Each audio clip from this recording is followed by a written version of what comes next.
ఈరోజు మనందరం కలవడానికి కారణం 10 out of 10 in 10th class examination.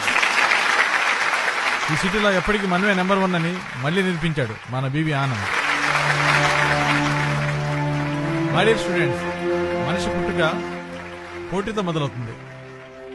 ఒక రోజులో మనం చదివే ప్రతి గంట మన ఎదుగుదలకు తోడవుతుంది. బీవీ ఆనంద్ అంత కష్టపడ్డాడు కాబట్టే 10 out of 10 సాధించాడు. పేరెంట్స్ కూడా మంచి పేరు తీసుకొచ్చాడు. మీరు తనలాగే కష్టపడి చదవాలి. మీరు తనలాగే 10 out of 10 సాధించాలి. మీరు తనలాగే మన స్కూల్ గొప్పతనాన్ని మీ ర్యాంక్స్ తో నిలబెట్టాలి. ఇప్పుడు మీరు కూడా 10th లోకి వచ్చారు. All the best. మీ అందరికీ ఇంత ఇన్స్పిరేషన్ ఇచ్చిన బీవీ ఆనంద్కి మన స్కూల్ తరపున స్మాల్ మెమెంటో.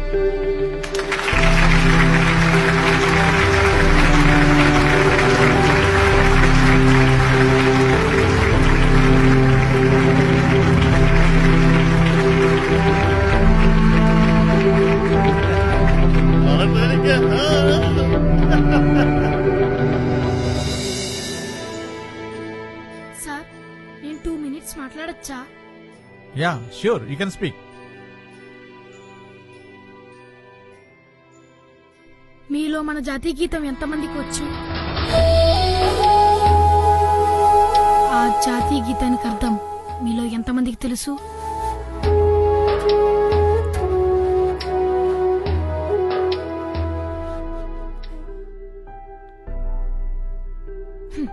మీ సమాధానం అలాగే ఉంది నా చదువు కూడా. ఇక్కడ క్వశ్చన్ అంటే ఆన్సర్ ని మాత్రమే ఆలోచిస్తున్నాం. ఆన్సర్ అంటే ఏంటో అర్థం ఎవరం తెలుసుకోలేకపోతున్నాం. మన చదువుల్ని బట్టి బట్టి బట్టి కొడుతున్నామే తప్ప అర్థం చేసుకోలేకపోతున్నాం. మన సైన్స్ బుక్ లో 24 పేజీలో ఏ క్వశ్చన్ ఉందో దాని ఆన్సర్ తో పాటు చెప్పగలను. కానీ ఒక తాతగారు అడిగిన హాస్పిటల్ అడ్రస్ చెప్పలేకపోయాను. ఆ హాస్పిటల్ మా ఇంటికి 2-3 వీధుల దూరంలోనే ఉంది. నాకు అప్పుడు తెలిసింది, నా పాకెట్ లో 100 రూపాయలు పెట్టి ఊరి చివరి వదిలేస్తే నేను మా ఇంటికి కూడా రాలేనని. చదువంటే నేను మోసే 10 కేజీల బ్యాగ్లో 6 టెక్స్ట్ బుక్లే అనుకున్నా. కానీ ఇప్పుడు అర్థమైంది, చదువుతో పాటు సమాజం కోసం తెలుసుకోవడమని. దేశమంటే మట్టి కాదో, దేశమంటే మనుషులోయ్ అన్నారు. చదువులంటే ర్యాంకులు కాదో, చదువులంటే విజ్ఞానమో అని ఎందుకు చెప్పలేదు? అందరి జీవితాల్లో బాల్యం ఎంతో విలువైంది అంటారు. అలాంటి బాల్యం అంటే ఎంతో తెలుసుకోకుండానే ఎదిగిపోతున్నాం సార్. ఆటలు ఆడుకునే స్థాయి నుంచి ఆటలు కళ్ళు ఆడుకునే పరిస్థితికి వచ్చేసాను సార్.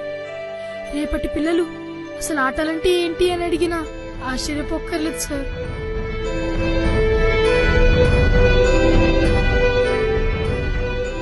ఇందాక సార్ కష్టపడి చదవాలి అన్నారు. నిజమే సార్, మా చదువులో కష్టమే ఉంది, ఇష్టం లేదు సార్. మా తల్లిదండ్రులు అప్పచేసి స్కూల్ ఫీజు కట్టారనో, ఈ స్కూల్ ర్యాంకుల కోసమో పరువుల కోసమో రాత్రి పగలు చదివి చదివి నలిగిపోతున్నాం సార్.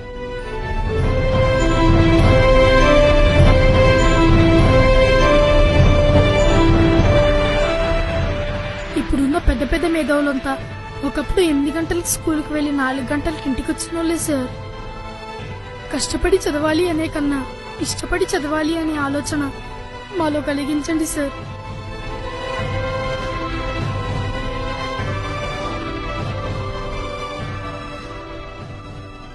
ఇది నేను కష్టపడి చదివితే వచ్చింది, ఇష్టపడి చదివితే రాలేదు.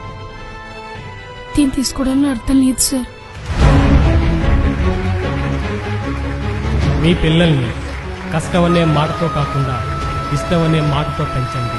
భారతదేశాన్ని ఏ రంగంలోనైనా సరే తలెత్తుకునేలా చేస్తారు. జై హింద్.